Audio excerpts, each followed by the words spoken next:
Hi, welcome to Soul Tips, simple and practical insights from the Word of God to help you grow spiritually and to live wisely each and every day. In just a few minutes, let's explore helpful truths from God's Word to guide us and to strengthen us in our walk with God. Let's discover today's soul tip for real-life discipleship.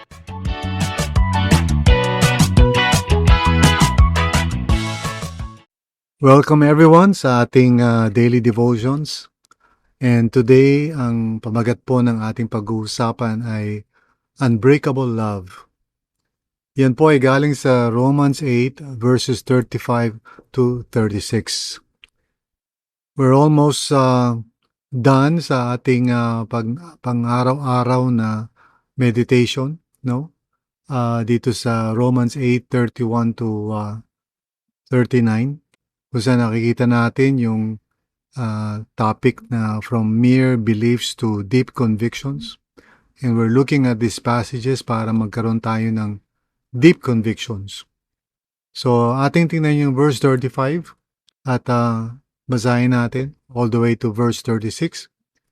Sabi ni Apostle Paul, "Who shall separate us from the love of Christ?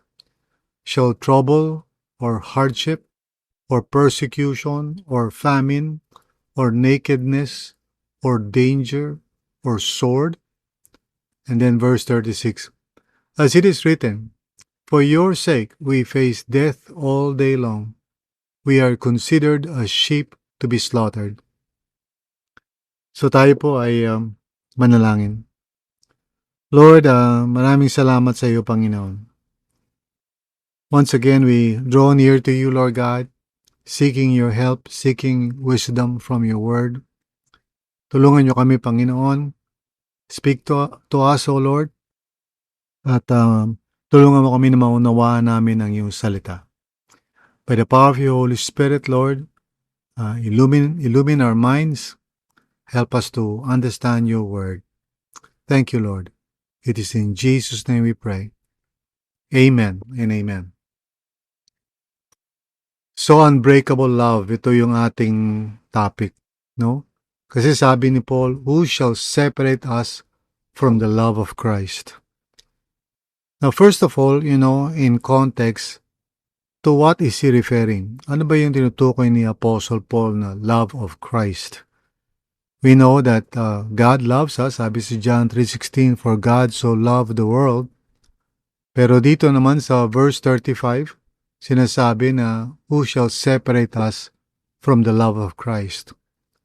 Well, the context indicates na yung naunang verse is what Paul is thinking about when he mentions the word love of Christ. Kasi sinabi niya nga dun sa verse 34, no? "Who then is the one who condemns? No one.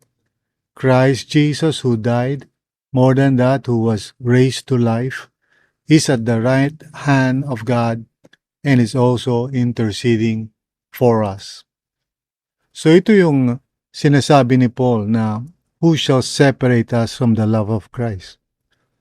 In other words, lahat ng ginawa ng ating Panginoong Jesus, laying down His life, as a ransom for many, dying on the cross for our sins, and not just for our sins, but for the sins of the world. No, reconciling the world to Himself.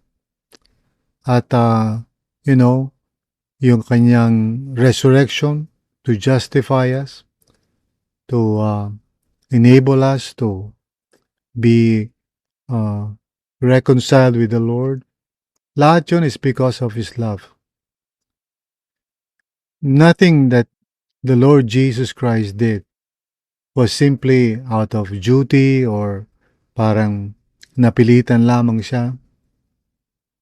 We know that it is because of the love of God that He has sent His Son, Jesus, to die on the cross for us. Pero dito, Paul is focusing on the love of Christ.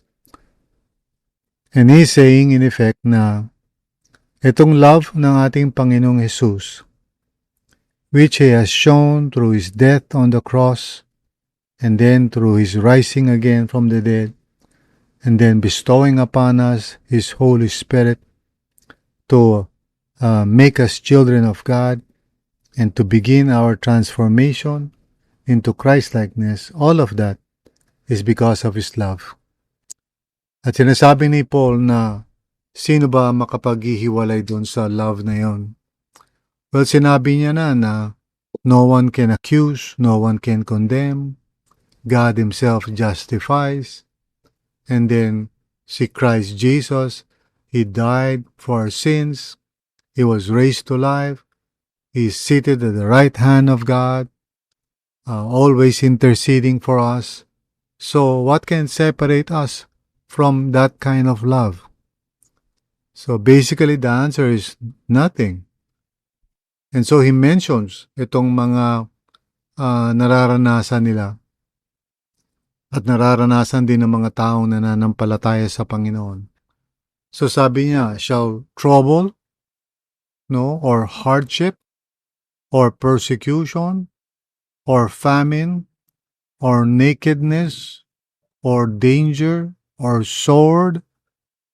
So ito yung mga experiences na kung iisipin mo parang kinalimutan na yata tayo ng Panginoon Ang titindi ng mga binabanggit niya. And yet, at the same time, even though minimension niya yung mga bagay na to, that ordinarily, yung mga taong walang pananampalataya might misread that and might think na, well, that means the Lord is not with you kasi bakit ka nagsasuffer ng ganyan?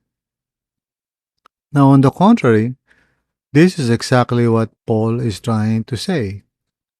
Na yung mga experiences na yan, negative as they are, painful as they are, do not at all separate si Paul or anyone else who is trusting God from the love of Christ, because that love is an abiding, steadfast kind of love.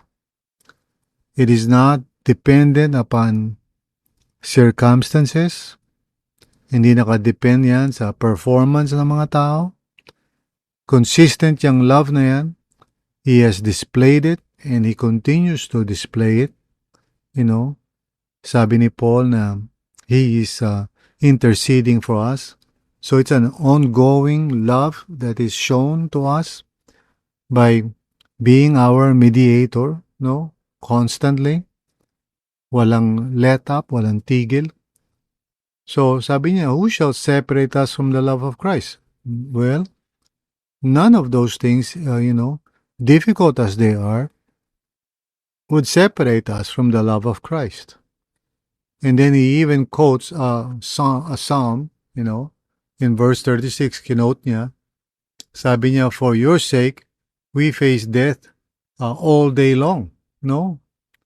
And we are considered a sheep to be slaughtered. So this is from Psalm 44, verse 22. So basically, he's saying, in such an extreme case, using his own experience, sabi niya, for your sake, we face death all day long. So, kung isipin natin, sa normal na, or logical na pag-iisip, pag may mga nangyayaring hindi maganda, minsan kino-conclude natin na hindi tayo mahal ng Panginoon o wala siya doon sa mga karanasan na yun. It is very common for people to feel this way, to feel na parang God has abandoned me. Kasi mayroong mga difficult things na nangyayari sa buhay ko. Kasi nga, we have the tendency to equate only yung mga positive na mga karanasan to God's presence. So kung may pera tayo, kung maganda ang buhay natin, healthy tayo, things are working out in our lives, walang problema. So we assume now, well, Lord, that means you're blessing me, you're always with me. At kung wala yung mga ganun, kung ang mga nangyayari sa buhay natin ay negative, often we would cry out, Lord, where are you? Ba't mo ako pinabayaan?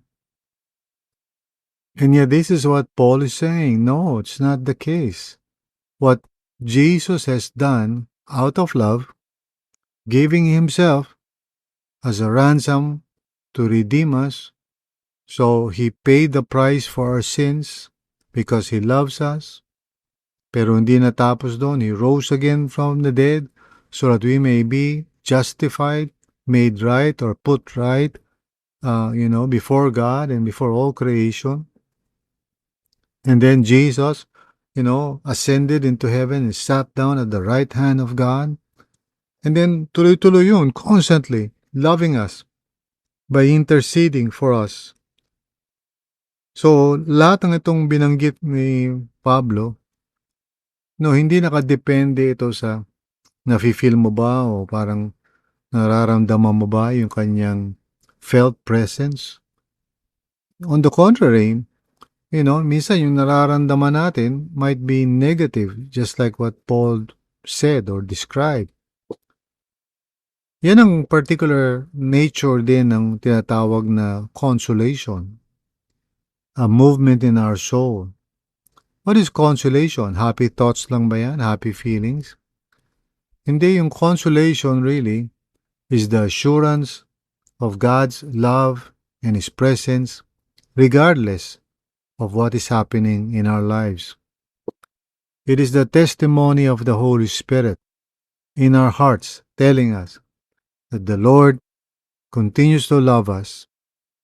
We are not condemned. No one can accuse us. We are loved by the Lord. In spite of everything that we might see all around us, or in us, hindi siya nakadepende doon. And so the Spirit of the Lord is the one that assures us that we are in the right before God, that we are God's children. So yun ang consolation. Consolation is not yung parang feeling mo masaya ka lang kasi may blessing ka, may pera ka, everything is working out well. Most likely, sa karanasan ko rin at maraming mga tao na lumalakad sa Panginoon, yung parang sinasabi minsan ng mga tao, at peace ka ba, masaya ka ba dyan? Well, we must examine that carefully. Kasi minsan, masaya ka o at peace ka kasi it conforms to what you want and there is a siguro perceived blessing in the situation, which of course not necessarily naman masama yan. But then we are to, be cautious about those things kasi may logical precedent eh. May mga nangyayaring maganda and so it is our common tendency to assume na, well, si Lord, is blessing me.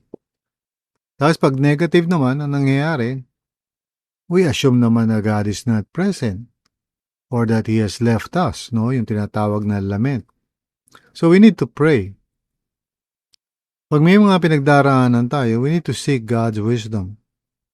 Lord, itong pinagdaraanan kong difficult experience, hindi siya masaya o hindi maganda.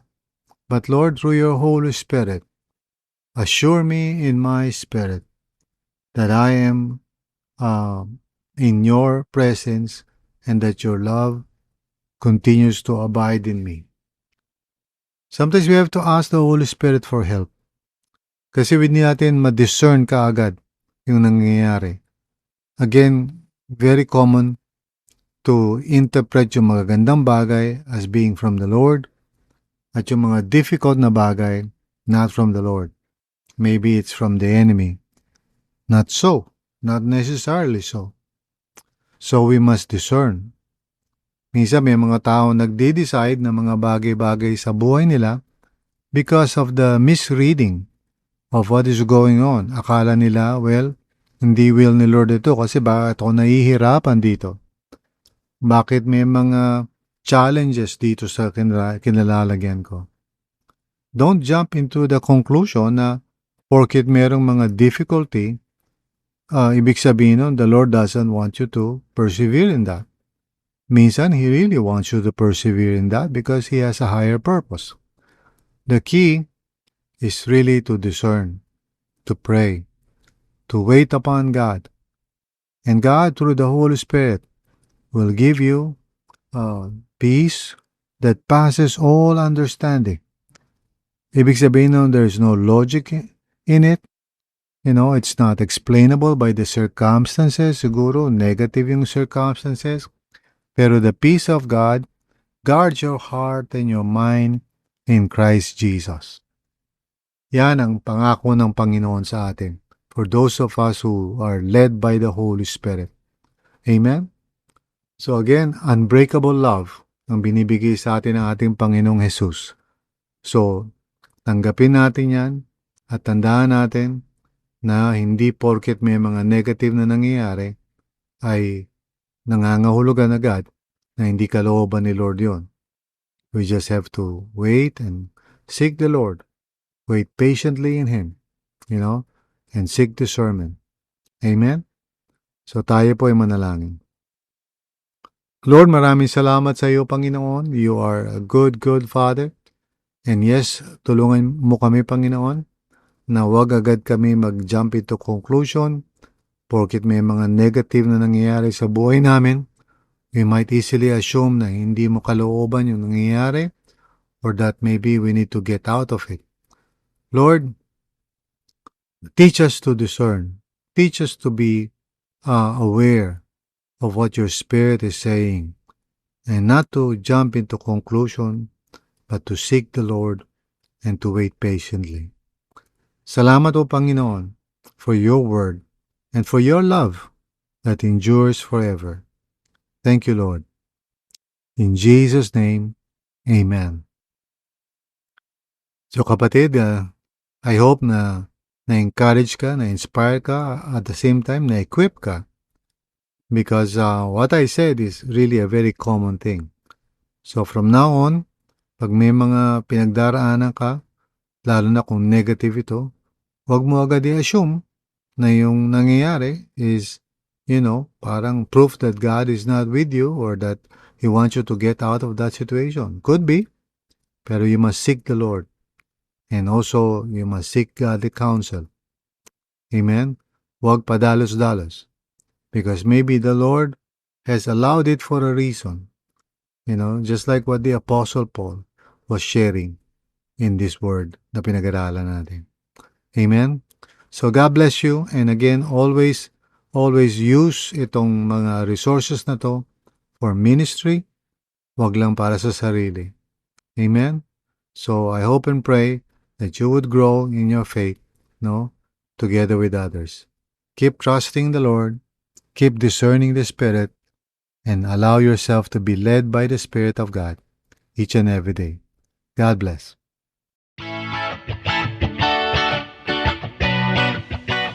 Thanks for joining us on Soul Tips today. We hope that what we talked about has helped you to take one small step closer to knowing more about Jesus our Lord and to grow spiritually in real life wisdom. Don't forget to share this podcast with someone and maybe to discuss or talk with them what you have learned. Until next time, keep learning and keep growing together with others.